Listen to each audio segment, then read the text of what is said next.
تحریکات کا جائزہ لے رہے تھے، ہندوستان کی آزادی کی تحریکات۔ تو ہماری تحریک کا ایک مرحلہ 1831 تک اس نے عرض کیا تھا سید احمد شہید رحمۃ اللہ علیہ کے حوالے سے کہ ان کا شہید ہونا یہ پہلا مرحلہ تھا کہ گویا ایک شکست کی شکل سے ہم گزر گئے، لیکن ان کے متعلقین نے ہمت نہیں ہاری۔ ان کے بعد پھر منظم ہو گئے اور مختلف علاقوں میں رہے، مختلف مراکز رہے ان کی تحریک کے پھر بعد کے دور میں۔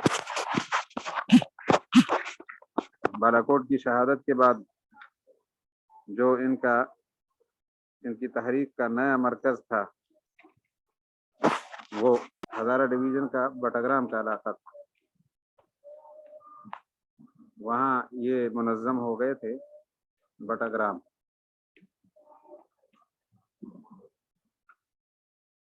پھر بٹاگرام سے ان حضرات نے کوچ کیا اور جہاں بنیر کا ضلع ہے، ضلع بنیر، وہاں منتقل ہو گئے۔ اس کے بعد پھر اسی بٹاگرام کے علاقے میں منتقل ہو گئے اور یہاں انہوں نے اسلامی حکومت قائم کی جو 4 سال رہی، 4 سال اسلامی حکومت رہی۔ اس کے بعد پھر یہ مختلف مہمات میں رہے، انگریزوں کے ساتھ پھر ان کی جنگیں شروع ہو گئی تھی اور 1857 میں بڑی بغاوت ہو گئی تھی جو ہندوستان پر قبضے کا ذریعہ بن گئی اور انگریز مکمل قابض ہو گیا۔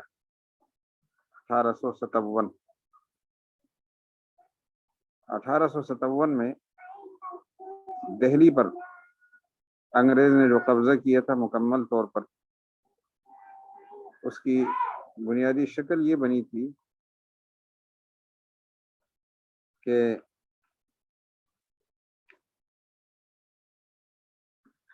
ہندوستان میں ایک بغاوت ہو گئی اور اس بغاوت کے نتیجے میں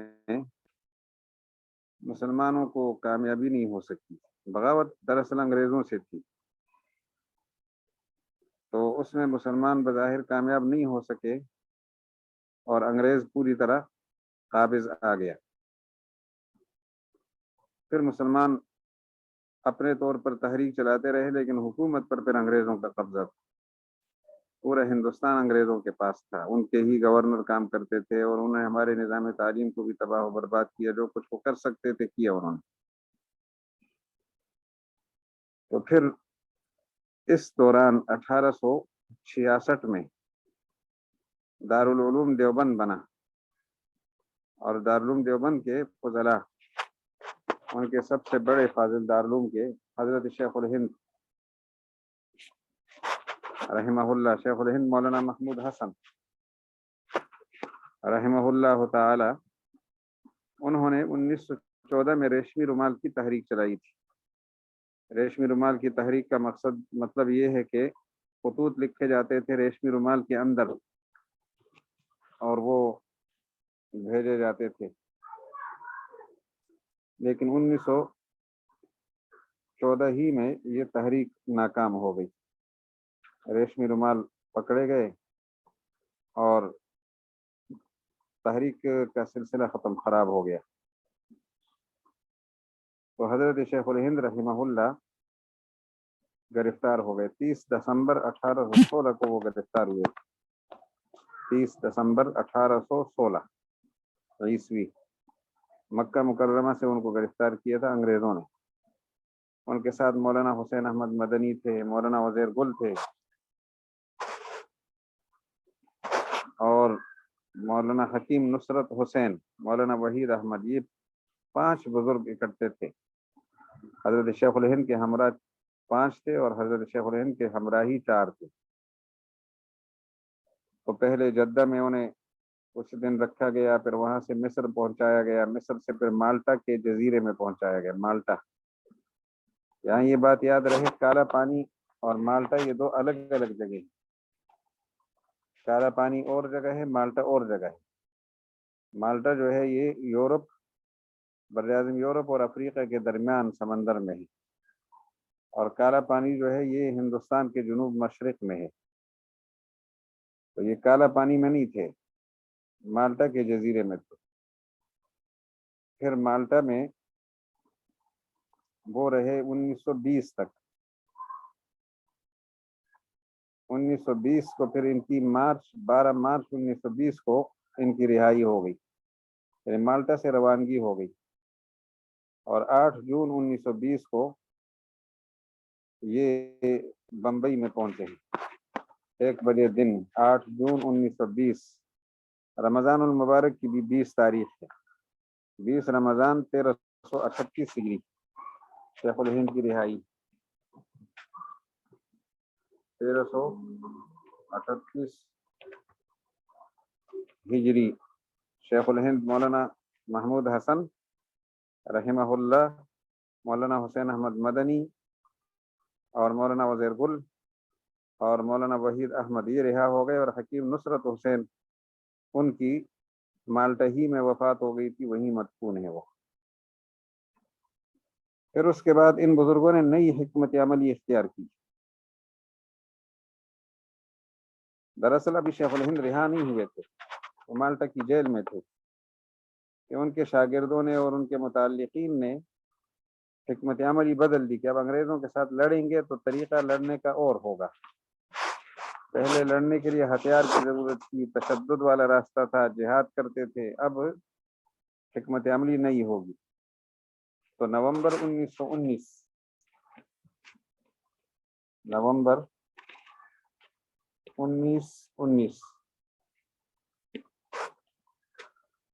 نومبر 1919 کو جمعیت علماء ہند کے عنوان سے تحریک شروع ہو گئی، اور جب شیخ الہند واپس آ گئے تھے تو وہ اس کے پھر صدر رہے۔ پہلے صدر مفتی کفایت اللہ تھے، اور پھر مفتی کفایت اللہ رحمہ اللہ نے حضرت شیخ الہند ہی کو صدر بنایا۔ تو جمعیت علماء ہند نے پھر ہندوستان کے مسلمانوں کو منظم کیا، اور یہ طریقہ اختیار کیا کہ اب ہم جمہوری طریقے سے ان سے آزادی حاصل کریں گے۔ تو جمعیت علماء ہند کا جو پہلا اجلاس تھا وہ دسمبر 1919 میں ہوا تھا، اور شیخ الہند رحمہ اللہ بعد میں اجلاس کے صدر رہے، تو وہ نومبر 1920 میں۔ اسی طرح شیخ الہند کی وفات جو ہوئی ہے وہ 30 نومبر 1920 کو ہوئی ہے، 30 نومبر 1920 کو۔ پھر اس دوران میں نئی تحریک شروع ہو گئی، تحریکی پاکستان۔ یہاں میں پاکستان جو ہوا ہے وہ 27 رمضان المبارک 1366 ہجری کو ہوا ہے۔ اس میں ایک بات ذہن میں رکھنے کی ہے کہ ایک ہے جمعیت علماء ہند اور ایک ہے جمعیت علماء اسلام۔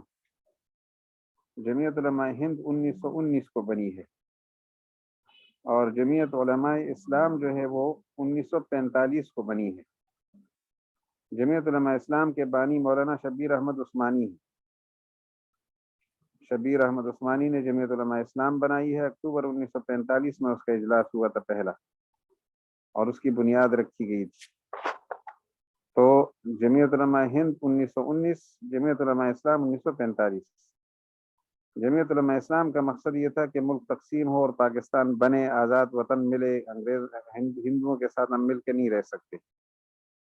مسلم لیگ کا حامی طبقہ وہ جمعیت علماء اسلام والا ہے، اس لیے ہندوستان میں جمعیت علماء ہند موجود ہے، جمعیت علماء اسلام موجود نہیں ہے، حالانکہ ہمارے بزرگوں کی جماعت کی جمعیت علماء اسلام، لیکن چونکہ ہندوستان کے حق میں نہیں تھی تو ہندوستان میں ان کے جتنے افراد تھے وہ سارے جمعیت علماء اسلام میں کے جتنے لوگ تھے وہ جمعیت علماء ہند میں شامل ہو گئے، جو وہاں رہے۔ اور جو اس پاکستان کے اندر جمعیت علماء ہند کے لوگ تھے، بڑے لوگ تھے، مفتی محمود رحمۃ اللہ علیہ، مولانا غلام غوث قادری، یہ سارے جمعیت علماء اسلام میں شامل ہو گئے، اور دونوں نے پاکستان کو تسلیم کر لیا کہ پاکستان ایک آزاد وطن ہے۔ تو جمعیت علماء ہند نے اپنا دائرہ ہندوستان تک محدود کیا، اور جمعیت علماء اسلام نے اپنا دائرہ پاکستان تک محدود کیا۔ پاکستان کی آزادی کا جو اعلان ہوا تھا وہ 26 رجب 26 رمضان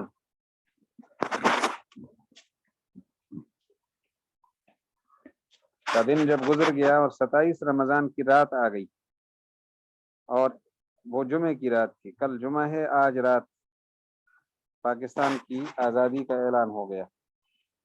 تو گویا لیلۃ القدر کو پاکستان آزاد ہوا ہے 1366 ہجری 1366 ہجری 27 رمضان المبارک. اس لیے ہم 27 کہتے ہیں کہ ہمارے ہاں اسلامی تاریخ مغرب سے شروع ہوتی ہے. 27 رمضان المبارک جمعہ لیلۃ الجمعہ جس کو شب جمعہ کہتے ہیں.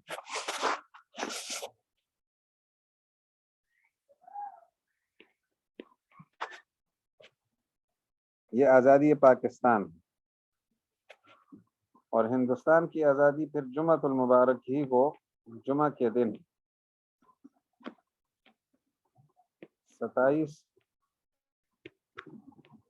رمضان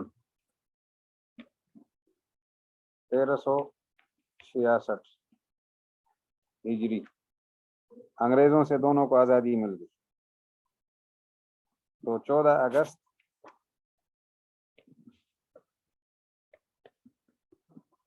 1947 مسیحی یہ پاکستان کی آزادی ہے اور 15 اگست 1947 یہ ہندوستان کی آزادی ہے. اس کے بعد پھر یہاں جمہوری طرز کی حکومتیں کام کرتی رہیں. تو سلسلہ یہ ہے کہ ایک خاکہ ہمارے سامنے آ گیا. انشاءاللہ مزید آپ اس میں رنگ بھرتے جائیں. اللہ تعالی ہم سب کی مدد فرمائے. رمضان المبارک کا مقدس مہینہ ہے اور یہ جو آنے والا جمعہ ہے یہ 27 رمضان المبارک ہی ہے اور اس کی جو رات ہے وہ وہی 27 رمضان والی رات ہے جو شب جمعہ جس میں انگریز سے ہمیں آزادی ملی تھی. تو اللہ تعالیٰ نے ہمیں آزادی جو دی ہے ہندوستانیوں کو اور پاکستانیوں کو انگریز سے وہ رمضان میں دی ہے. تو آزادی کا جب بنی اسرائیل کا ہم تاریخی حصہ دیکھتے ہیں جب بنی اسرائیل کو آزادی ملی تو اللہ تعالیٰ نے فرمایا وَادْخُلُوا الْبَابَ سُجَّدًا وَقُولُوا حِطَّةٌ آپ بیت المقدس میں داخل ہوں گے اور آزاد وطن میں داخل ہوں گے تو سجدہ کرتے ہوئے داخل ہوں اور حِطَّةٌ کے الفاظ کا ورد کرتے رہیں. حِطَّةٌ کا وظیفہ کرتے رہیں. گناہوں کی معافی مانگتے رہے. اپنی کوتاہیوں کا اعتراف کرتے رہے. اللہ تعالیٰ سے مدد مانگتے رہے. خدا پر تمہاری نظر ہونی چاہیے.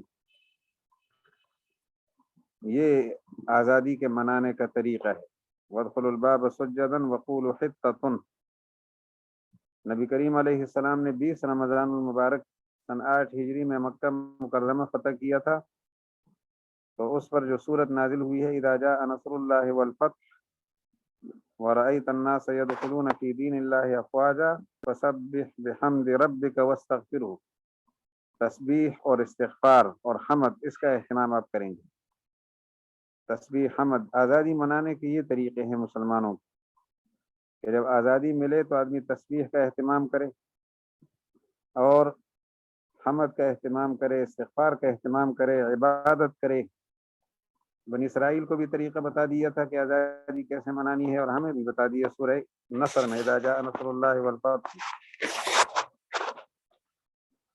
بنی اسرائیل کی خرابی یہ تھی کہ جس وقت وہ آزاد وطن میں داخل ہو گئے تو انہوں نے سجدہ کرنا چھوڑ دیا اور متبادل طریقے اختیار کیے. انہوں نے بیہودہ طریقے یزحفون علی استاہہم سورینوں کے بل گھسیٹنا شروع کیا. یہ جشن منا رہے تھے اور حطتن کے الفاظ بھی بدل دیے تو اللہ کے عذاب کی زد میں آ گئے. ہم نے یہاں پاکستان آزاد کیا ہے یا ہندوستان آزاد کیا ہے تو رمضان کو ہم بھول گئے. رمضان المبارک 27 رمضان یہ عبادت کی رات. تو جب بھی 27 رمضان آئے ہمیں پاکستان کی آزادی یاد آئے، ہندوستان کی آزادی یاد آئے کہ انگریزوں سے ہمیں آزادی ملی ہے، تو پاکستان کا مسلمان اور ہندوستان کا مسلمان اللہ کی عبادت پہ توجہ دے، شکر ادا کرے، استغفار کرے۔ لیکن یہاں دانستہ طور پر بڑی منصوبہ بندی کے ساتھ 27 رمضان سے کاٹ کر ہمیں 14 اگست کے ساتھ جوڑ دیا گیا تاکہ عبادت کا تصور ہی ختم ہو۔ 14 اگست کے ساتھ عبادت کا کوئی تصور وابستہ نہیں ہے، 27 رمضان کے ساتھ تو عبادت کا تصور وابستہ ہے۔ دوسرا نقصان یہ ہوا کہ آزادی منانے کے لیے جو اللہ نے استغفار اور حمد اور تسبیح کا عنوان دیا ہے، تو ہم نے وہ عنوان بھی چھوڑ دیا۔ ہم جب آزادی مناتے ہیں تو ہم بنگڑے ڈالتے ہیں اور نغمے گاتے ہیں۔ استغفار اور حمد اور یہ چیزیں کالعدم ہے ہمارے ہاں، تو جو نقصان ان کا ہوا تو وہ نقصان ہمارا بھی ہوا ہے۔ دونوں ملکوں کا مسلمان کتنی پریشانی کا شکار ہے۔ قرآن مجید میں سورہ توبہ میں ایک واقعہ ہے، واقعہ قرآن پاک میں اشارہ دیا اس واقعے کی طرف۔ ایک شخص تھا، وہ حضور کی خدمت میں حاضر ہوا اور اس نے مطالبہ کیا کہ آپ میرے لیے دعا کریں کہ میں مالدار ہو جاؤں۔ مالدار ہونے کے بعد میں 2 کام کروں گا، مالدار جب ہوں گا نا تو 2 کام کروں گا، ایک عبادت کر سکوں گا آسانی کے ساتھ، اور ایک صدقہ اور خیرات دیا کروں گا، مجبور لوگوں کی مدد کیا کروں گا۔ حضرت نبی علیہ السلام نے اسے سمجھایا کہ مالداری کے تقاضے ہر آدمی سے پورے نہیں ہوتے، لیکن اس کا اصرار تھا۔ چنانچہ اس نے حضور علیہ السلام سے دعا کرائی اور مالدار ہو گیا۔ مالداری کا نتیجہ یہ نکلا کہ وہ اپنا مال مدینہ منورہ میں سنبھال نہیں سکتا تھا، باہر ایک بستی اس نے آباد کی، تو اتنا مصروف ہوا کہ نمازوں میں سستی ہونے لگی، حتیٰ کہ پھر جمعے کی نماز میں بھی سستی ہونا شروع ہو گئی۔ اس سے آگے بڑھ کر جب زکوٰۃ فرض ہوئی اور سال پورا ہوا زکوٰۃ ادا وصول کرنے کے لیے نبی علیہ السلام کا عامل پہنچا، تو اس نے کہا میں نے ابھی حساب نہیں کیا، اب پھر آ جائیں۔ پھر گئے تو پھر اسی طرح ٹالتا رہا، پھر گئے تو پھر ٹالتا رہا۔ آخر اس کی زبان سے ایک لفظ نکلا، حل ہی الا اخت الجزیہ، یہ زکوٰۃ جو ہے یہ جزیہ کی بہن ہے، یعنی جزیہ ہی ہے۔ اس پر نبی علیہ السلام کا وہ عامل واپس آیا، حضور علیہ السلام کو بتانے لگا کہ حضرت اس نے تو یہ بات کہی۔ آپ نے فرمایا وَيْحَ ثَعْلَبَ، ثعلبہ ہلاک ہوا، 3 دفعہ یہ جملہ ارشاد فرمایا۔ پھر وہ زکوٰۃ کا مال خود لے کر آیا، زکوٰۃ کا مال دینے لگا، حضور نے قبول نہیں کی۔ حضرت صدیق کے زمانے میں آیا رضی اللہ عنہ، زکوٰۃ قبول نہیں ہوئی، حضرت عمر کے زمانے میں قبول نہیں ہوئی، حضرت عثمان کے زمانے میں قبول نہیں ہوئی، اور اسی دور میں وہ مر گیا۔ مالداری اس کی کم نہیں ہوئی، لیکن اس کے متعلق قرآن پاک نے جو ہمیں نظریہ دیا ہے اس میں ہم خود بہت کچھ سمجھ سکتے ہیں، اپنے بارے میں بھی اس میں فیصلہ کر سکتے ہیں۔ قرآن پاک میں اللہ تعالیٰ فرماتے ہیں وَمِنْهُمْ مَنْ عَاهَدَ اللَّهَ لَئِنْ آتَانَا مِنْ فَضْلِهِ لَنَصَّدَّقَنَّ وَلَنَكُونَنَّ مِنَ الصَّالِحِينَ، مالدار ہوں گے تو صدقہ کریں گے، لَنَصَّدَّقَنَّ وَلَنَكُونَنَّ مِنَ الصَّالِحِينَ، لیکن فَلَمَّا آتَاهُم مِنْ فَضْلِهِ بَخِلُوا بِهِ وَتَوَلَّوْا، بخل کیا، منہ پھیر لیا، اعراض کیا۔ 2 سزائیں اللہ نے دی، فَأَعْقَبَهُمْ نِفَاقًا فِي قُلُوبِهِمْ إِلَىٰ يَوْمِ يَلْقَوْنَهُ بِمَا أَخْلَفُوا اللَّهَ مَا وَعَدُوهُ وَبِمَا كَانُوا يَكْذِبُونَ۔ دنیاوی سزا یہ دی، اخروی سزا تو عذاب ہے، لیکن دنیاوی سزا منافق بنا دی اللہ نے۔ منافق، یہ نفاق جو بیماری ہے نا، بعض لوگ خود منافق بنتے ہیں اور بعض پر اللہ تعالیٰ نفاق بطور سزا کے مسلط کرتے ہیں، منافق بنا دیتے ہیں۔ تو اس کو منافق بنایا 2 وجہ سے، وعدے کی مخالفت کی اور جھوٹ بولا۔ وعدے کی مخالفت بما اخلف اللہ ما وعدوہ، اور بما کانوا یکذبون، اس 2 وجہ سے ان پر منافقت مسلط کی۔